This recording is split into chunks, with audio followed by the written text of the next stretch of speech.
नमस्कार, सुस्वागतम, वेलकम, अभिनंदन। मैं हूं डॉक्टर वाय राखी। कैसे हैं आप लोग? कमेंट्स में जाके सबसे पहले जय माता दी लिखिए।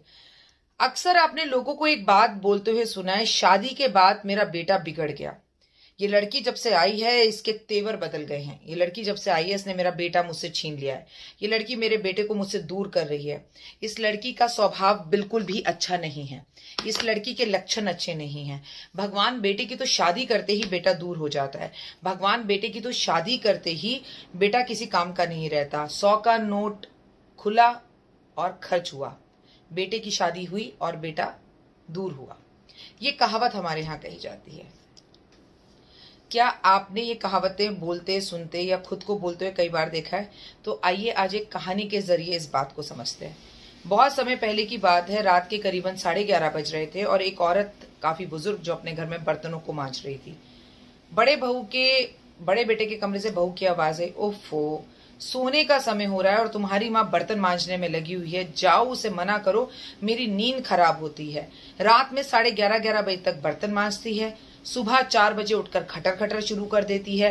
5 बजे उठकर पूजा शुरू कर देती है। 7 बजे से खाना बनाने लगती है। सोने का तो मौका ही तुम्हारी माँ नहीं देती। शादी कर कर क्या तुमसे कुछ गलती करी?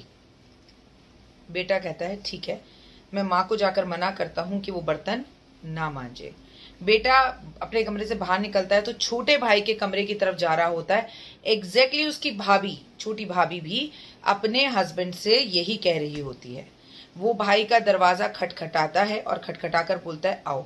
दोनों भाई आपस में कान में कुछ फुसफुसाते हैं, माँ के पास रसोई में जाते हैं और माँ के साथ बर्तन मंजवाना शुरू कर देते हैं। जो बर्तन एक्चुअली पौने घंटे में मांजने वाले थे वो तुरंत मंज जाते हैं और दोनों भाई बर्तन मांज कर माँ से कहते हैं, माँ, जब सुबह 4 बजे उठे तो हमें भी उठा लेना अपने साथ, हम तेरे साथ मिलकर पूजा करेंगे। माँ कहती है, ठीक है। माँ बड़े बेटे की छोटे बेटे का दरवाजा खड़खड़ाती है, बोलती है, उठ जाओ, पूजा करनी है। तो 4 बजे उठते हैं, नहाते हैं, धोते हैं, माँ के साथ घर में सफाई में मदद करते हैं और पूजा करने बैठ जाते हैं। ये सिलसिला लगातार 1 हफ्ते तक चलता है और रोज रात को माँ के साथ बर्तन भी मंजवाते हैं। 1 हफ्ते बाद बड़े बेटे की बहू बोलती है, ये क्या लगा रखा है? पहले तुम्हारी माँ ये सब काम करती थी, अब तुम करते हो, तुम ये काम क्यों करते हो?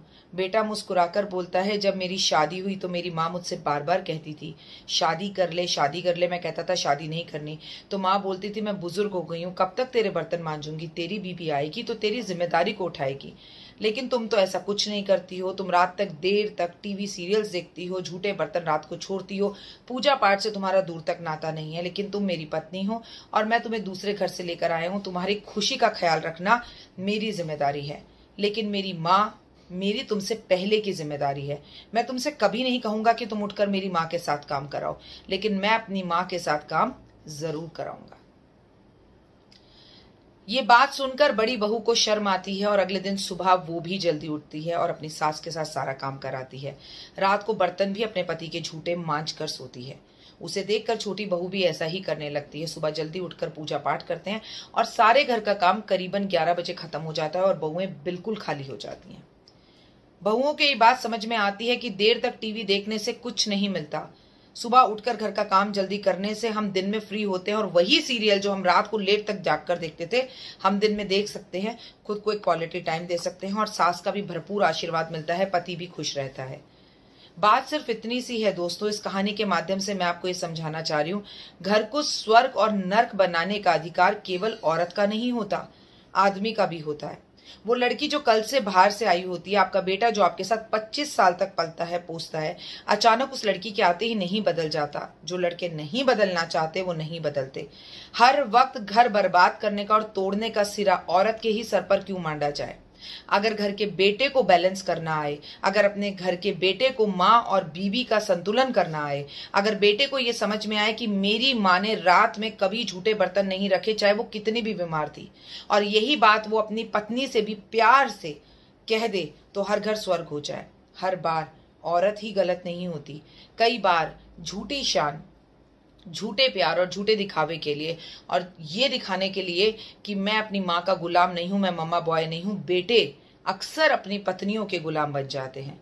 और अगर आप बेटे हैं और इस कहानी को सुन रहे हैं तो आपकी माँ बुजुर्ग हो गई है, माता पिता से आपका रिश्ता आपकी बीवी से पहले था।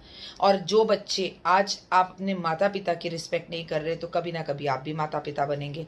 और आपकी बीवी जो आज बुढ़ापे में आपके माता पिता की सेवा नहीं कर रही, वो जब आपका बुढ़ापा आएगा तो आपकी भी नहीं करेगी।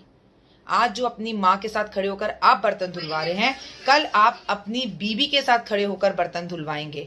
इसीलिए कहती हूं कि रिश्तों को बैलेंस करना सीखिए।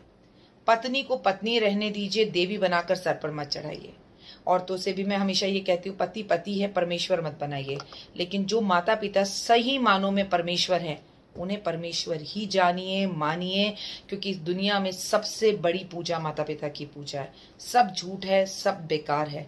दुनिया में कहीं भी किसी भी तकलीफ में आप होंगे, पत्नी भी छोड़कर चली जाती है लेकिन माता पिता छोड़कर कभी नहीं जाते। फिलहाल दीजिए इजाजत, नमस्कार।